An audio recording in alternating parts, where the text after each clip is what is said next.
Hey guys, welcome back to Gardens and Grace. For those of you that don't know me yet, my name is Tasha, and today I'm going to be going around my garden and doing some harvesting. So I thought I would take you along with me and show you what I'm harvesting and give you some tips on when you harvest in your garden. The first thing we're going to start with is bush beans, and I'm sitting here next to my bush bean plants. I'm going to turn the camera around. I'm going to show you how we harvest bush beans and when we should harvest them. The thing about bush beans is that they are different than pole beans. Pole beans will grow up a pole, as the name implies, and they will get really tall. Bush beans don't do that. They have a growth habit that's a little bit more bushy. They're a fairly compact plant. And what we want to do when we harvest bush beans is harvest them young. If we allow the seed pods to mature, the plant will slow down its production. So ideally, I would be out here harvesting bush beans probably every day, if not twice a day when they're in full production. So I've actually waited a couple of days to harvest my bush beans. I got caught up with some other things, as life goes. But I'm out here today and I'm going to show you the ones that are a little bit past their prime. We're still going to harvest those versus the ones that, where we're looking at the proper time to harvest. So I wanted to show you that. And I'm going to turn the camera around and we're going to harvest these bush beans. So I'm holding a bean right here, and you'll notice this bean is a little big. Now, ideally, we would have harvested this maybe a day or so ago. Bush beans grow incredibly fast. The other thing about when we harvest is we want to use snips, or if we were to use our fingers, we can, but holding the plant and kind of pinching it off so that what we don't want to do is damage the plant, because if we damage the plant, it's not going to produce very well for us. But like I said, this is a little bit past when we want to harvest it, but it's okay. We're going to still harvest it. So let me get my snips in here. Here's another one. Same thing, a little bit past, but not too bad. I got a couple more on the side over here.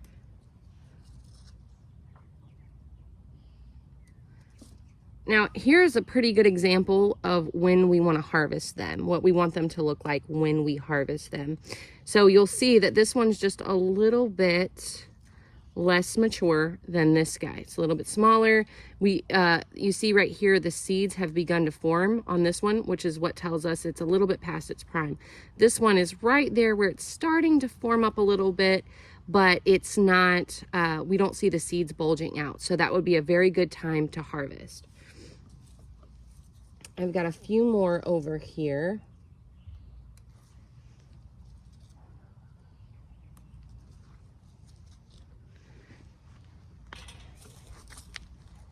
I also have some of these that are purple, which I just tend to put them all together. The thing about harvesting bush beans is you can freeze them. So a lot of times what I will do, because you're going to get a couple handfuls of beans every day or every other day, every couple of days, something like that. So what I will typically do is go ahead, harvest them, and then snap off the ends. I'll show you that. So what I'll do is harvest them, and then I'm going to snap off the ends. So like on this one, I'm going to take this top off. Now, normally I would wash it first, but I'm just going to show you because I'm out here in the garden. I would take this to the kitchen and wash it first. Snap off the ends like that. Now, this one's got a little bit of pest damage, so I'll probably throw it to my chickens. But I would snap off the ends after I wash it and throw it in a bag and put it in the freezer until I'm ready to use it. They will freeze really, really well. I have some more bush beans planted in my front yard garden, so I came out here to harvest a few more, but I wanted to talk a little bit about bush beans anyway, because I feel like it's important that we know how things grow. The thing about bush beans is you will have several flushes of them before the production stops, and it's probably a good idea after about the third flush or so to plant another round of bush beans, because production will slow. The other thing is you'll notice that when daytime temperatures are getting above that 95-degree range, production is just going to slow down. The plants will struggle a bit in the heat, and that's completely normal. If you notice that it's really hot outside and the production of your beans has slowed down, that's okay. Give it a little bit of time, and when those daytime temperatures come down a bit, the production will ramp up again. But it's one of those things, like I said, succession planting with bush beans is just a good practice, especially if you want to get beans throughout the season. They will produce well until the temperatures get cold. So you can plant bush beans, you know, a succession of them every month or two if you wanted to. Maybe you don't have enough space for that. Maybe it's every couple of months. That's okay too. I usually do about 3 rounds of bush beans in a season. And they will peter out well before my first frost date. Once temperatures start getting kind of low, they'll start to peter out. But that's okay, because throughout the season, I'm harvesting a ton of bush beans. The next thing I want to harvest is my Swiss chard and my kale. Now, Swiss chard is one of those greens that will kind of do well in the summer heat. So most of your greens, your lettuces, your spinaches, things of that nature, you're not going to be able to grow well when it gets hot. So you're going to either grow them in the early spring or in the fall. In my area, I try to do both. Spinach doesn't do very well for me here, even in the spring. I can actually grow spinach over the winter, but I can grow Swiss chard in the cooler months, and it will still produce and still thrive in the summer without bolting and without getting bitter. So I plant a lot of Swiss chard in my garden. It's something I really like. I use it a lot like spinach. So for me, my favorite way to use Swiss chard would be sauteed with some garlic and some fish sauce. And just something simple like that, that is a good way for me to use Swiss chard. A lot of times I'll add a little bit of soy sauce too, just for the salt. But I'm also going to harvest some kale and kind of throw the two of those things together in a saute pan later today. And just wilt them down. So you can pretty much use Swiss chard the way that you would spinach. You can throw it in salads too. It's really good in salads. And so a lot of people will do that. I typically prefer my Swiss chard sauteed, but totally up to you. Definitely grow some Swiss chard if you're not already, and try it. It's a beautiful plant growing in your garden, and it's incredibly tasty. So let me tilt the camera down here, and I'm gonna show you how we can harvest Swiss chard. We can do a cut and come again method with Swiss chard. We can chop it off, leave a couple of leaves just so the plant doesn't struggle, and it will continue to regrow all throughout the season. Okay, so here is my Swiss chard, and I'm gonna come in with some pruners and just cut my leaves. And I'm not gonna cut all the leaves off of every plant. I'm gonna leave a few.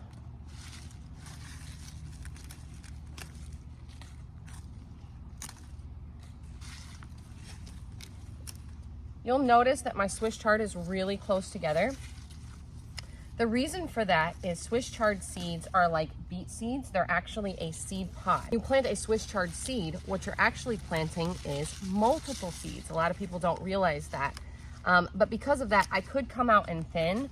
I tend to just kind of let it go and cut it. Normally I cut it much smaller than this, but again, I'm behind in harvesting right now. So some of these kind of like yucky looking yellow leaves right here, I'm gonna just feed those to my chickens, and they will appreciate them. There's nothing wrong with them. I could eat them, but I don't want to.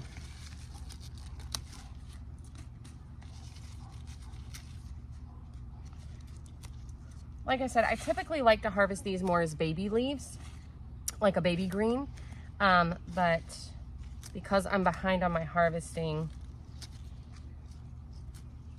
a lot of these are much bigger. They'll still taste fine. They don't really go bitter. They still have a pretty good flavor even as they get big. And this plant over here is absolutely beautiful. It's still a little young, so I'm not gonna harvest all the leaves off this. I'm gonna just take maybe 3 here, just so that the plant can thrive and come back. The next thing I'm gonna harvest is kale. It's in the same bed as my Swiss chard, and I'm growing a blue curled Scotch kale in this space. Again, I'm not gonna harvest all of the leaves, but I'm gonna harvest some of them. Now, my kale has done really, really well, even in the heat. So this is the first time I think I've grown this variety, and I'm really impressed with how well it's holding up to the heat. I just had some the other day in a salad, and it tasted great. So I'm hoping that this will produce all summer long, but we'll see.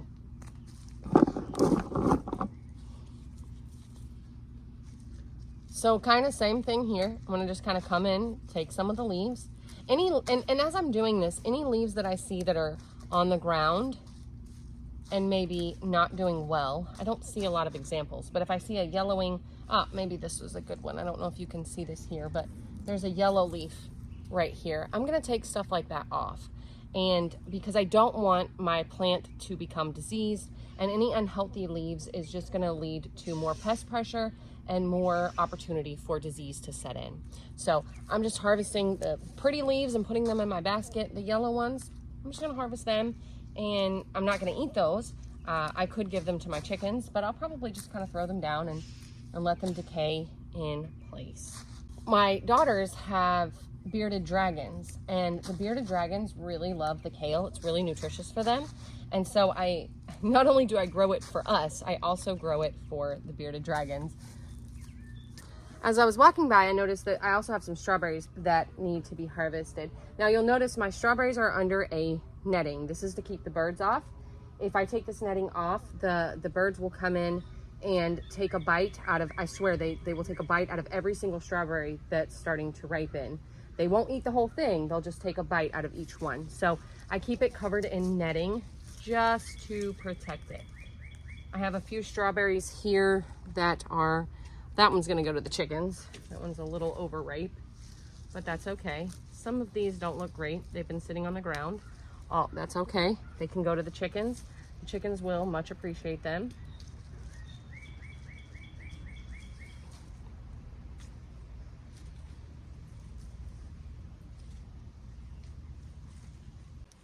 I have a small strawberry bed over here, and I'm gonna harvest these. These are actually first year strawberries, so they're not producing as well yet, but that's a pretty good looking strawberry. So as time goes on, these will begin to produce more and more and more. The thing about strawberries is, depending on the variety, you do have some varieties that don't do this, but most varieties put out runners.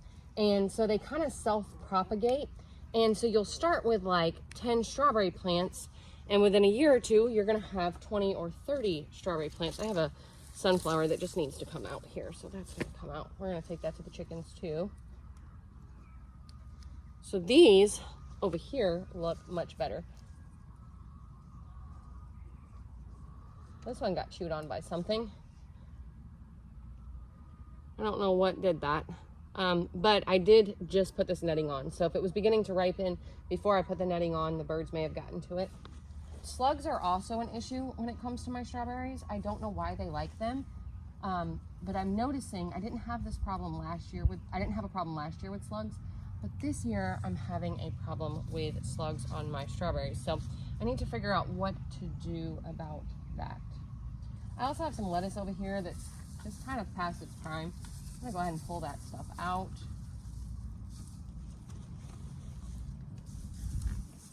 Give my strawberries a little more room to flourish.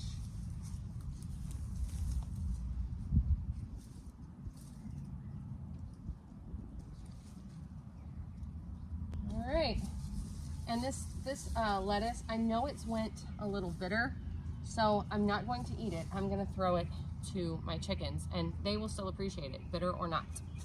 As I was walking by, I realized something exciting. I actually have 2 little tomatoes ready to harvest. And this is a really exciting moment because this is gonna be my first tomato of the season. Tomatoes are one of my favorite things to grow in the garden because the taste is so different from a store-bought tomato. I do not like store-bought tomatoes at all. The taste of them, to me, the flavor profile of a store-bought tomato is nothing compared to that of a homegrown tomato. So I've been waiting probably since November to harvest tomatoes. I have been dreaming about this moment. So I'm really, really, really excited. And the first tomatoes that are ready are a variety called the Gold Nugget. I really like it because it's a sweet tomato. It's not quite as acidic as your red tomatoes, and it's a cherry style. It's a determinate variety. It's a cherry style tomato. So I have 2 of them ready. That's not enough for me to do much with, but it's totally enough for me to snack on. So I'm really, really, really excited, and I'm so glad I get to share this moment with you. So let me show you. Here are my gold nugget cherry tomatoes. So I'm gonna cut those off. Like I said, I have 2. Nothing has been sprayed on this. It's grown completely organically. No pesticides on this. Not even organic pesticides have I used on my tomatoes yet. So I'm so excited for this moment.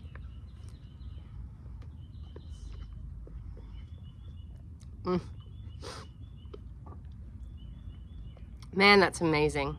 I'm so excited. So I can't wait. I can't wait for my big slicer tomatoes to come in, my paste tomatoes to start coming in, to begin preserving with tomatoes again. Yeah, so I'm so excited. This garden season is well underway. I think this is the first big haul of the summer growing season. So this is our harvest. Pretty excited with it. I'm gonna use it to make dinner tonight. Thank you guys so much for hanging out with me in my garden today. May your garden be filled with grace, and may you be abundantly blessed. We'll see you next time.